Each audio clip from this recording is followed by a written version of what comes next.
अब हम पढ़ने जा रहे हैं नया जो टॉपिक है ऋणपत्रों का निर्गमन, इश्यू ऑफ डिबेंचर। अब ऋणपत्र जो शब्द है वो लैटिन भाषा के डिबेर शब्द से लिया गया, जिसका अर्थ होता है कर्ज लेना। एक कंपनी द्वारा लिए गए ऋण के बदले में दी गई जो स्वीकृति है। इस प्रकार ऋणपत्र कंपनी की सार्वभौम मुद्रा के अंतर्गत निर्मित किया गया प्रलेख है, जिसमें निर्धारित समय पर मूलधन के भुगतान और एक निश्चित तिथि यानी 6 माह या वार्षिक जो भी पूर्व निश्चित दर से ब्याज के भुगतान की शर्तों का उल्लेख होता है। तो ऋणपत्र क्या होता है? अभी कंपनी के द्वारा जनता से जो ऋण लिया गया है उसके बदले दी गई स्वीकृति है, और स्वीकृति में क्या होगा कि मूल राशि और निश्चित ब्याज दर के आधार पर ब्याज का भुगतान जो भी अवधि हो, 6 माह 1 वर्ष जो भी हो, उसके हिसाब से भुगतान होगा।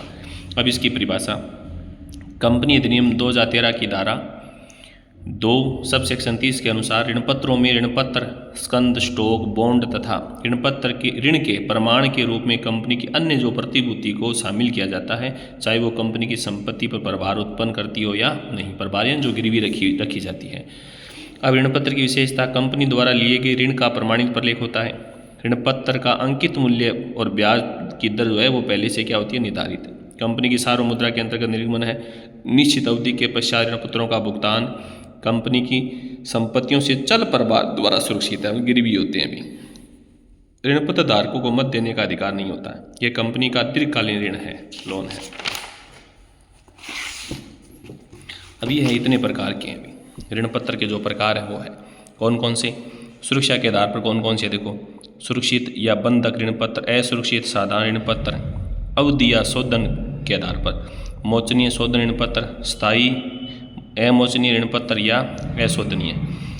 मोचन की विधि यानी परिवर्तनशीलता के आधार, परिवर्तनशील ऋणपत्र या अपरिवर्तनशील। और इसके 2 भाग है परिवर्तन के, पूर्ण परिवर्तन या आंशिक परिवर्तन, पूरा चेंज करना हो या आंशिक हो।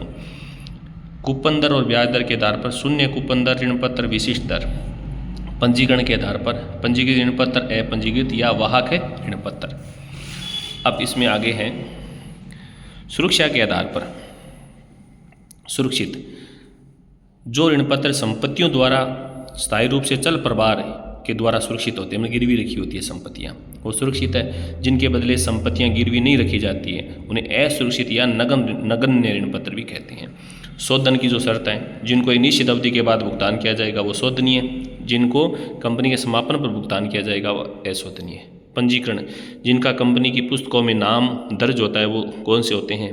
पंजीकृत रजिस्टर्ड धारक को ही ब्याज और मूल का भुगतान। जो पंजीकृत अंशधारी होते हैं जिनका कंपनी के पुस्तकों में नाम दर्ज होता है, और जो पंजीकृत होते हैं उन्हें ही जिसका नाम पुस्तकों में लिखा होता है उन्हें ब्याज और मूलधन का भुगतान किया जाता है।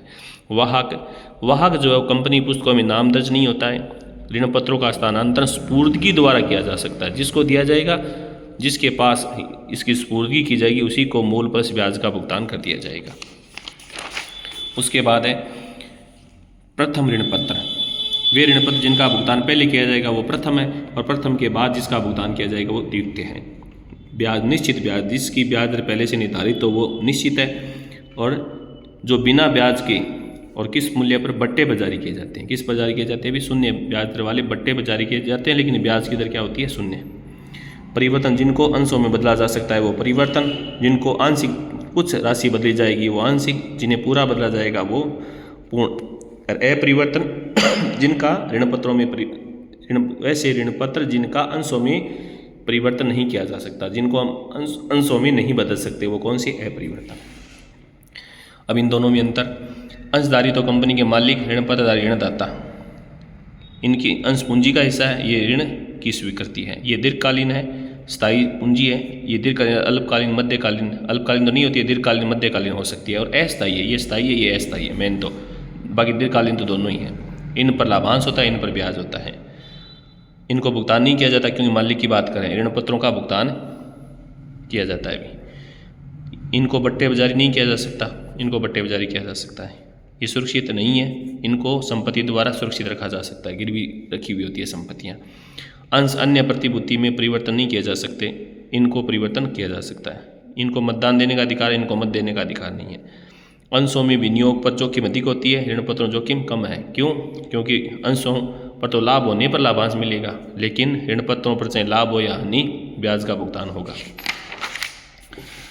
अब है ऋणपत्रों के निर्गमन पर लेखांकन, एक तो रोकड़ के लिए जारी किए जाते हैं अभी, और वो सममूल्य बट्टे और प्रीमियम। एक रोकड़ के अतिरिक्त जैसे संपत्ति वगैरह खरीदने के बदले डिवेंचर जारी किए जाते हैं। एक 100 दिन की शर्त के आधार पर ऋणपत्रों का निर्गमन एक समपार्श्विक प्रतिभूति के रूप में।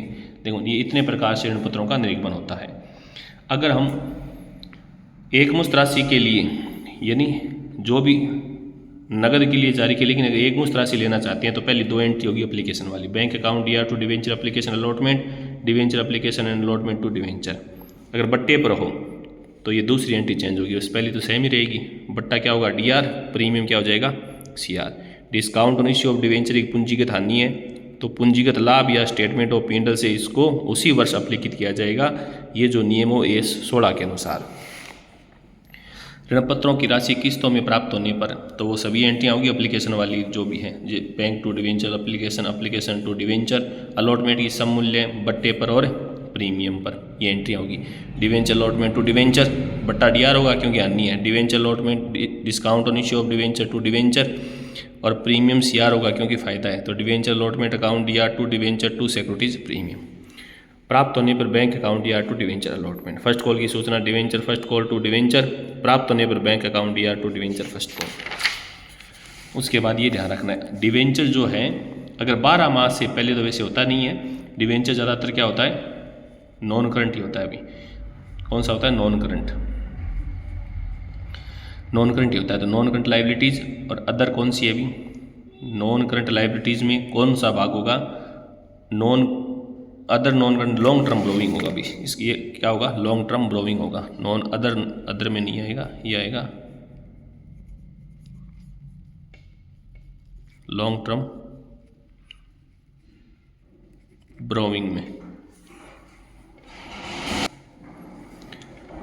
ऋण पत्रों का नगद के अतिरिक्त अगर जारी करते हैं जैसे संपत्ति खरीदने पर असेट टू वेंडर, अगर संपत्ति के साथ दायित्व भी हो तो asset to liabilities to vendor होगा। भुगतान करने पर पाने वाला वेंडर है, वेंडर टू नगद दिया तो बैंक, डिवेंचर दिया तो डिवेंचर। अगर प्रीमियम पर है तो टू सिक्योरिटीज प्रीमियम, बट्टे पर है तो बट्टा क्या हो जाएगा डीआर।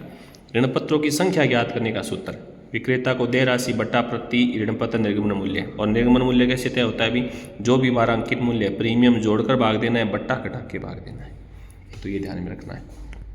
उसके बाद है समपार्श्विक प्रतिभूति, जब कंपनी द्वारा बैंक से ऋण लेते समय अपनी कोई संपत्ति गिरवी रखी जाती है, साथ ही ऋण की अतिरिक्त जमानत के रूप में कंपनी द्वारा बैंक को अपने ऋणपत्र ही निर्गमित किए जाते हैं, यानी बदले में डिवेंचर रखे जाते हो तो ये ऋणपत्र समपार्श्विक प्रतिभूति के रूप में निर्गमन कहलाते हैं।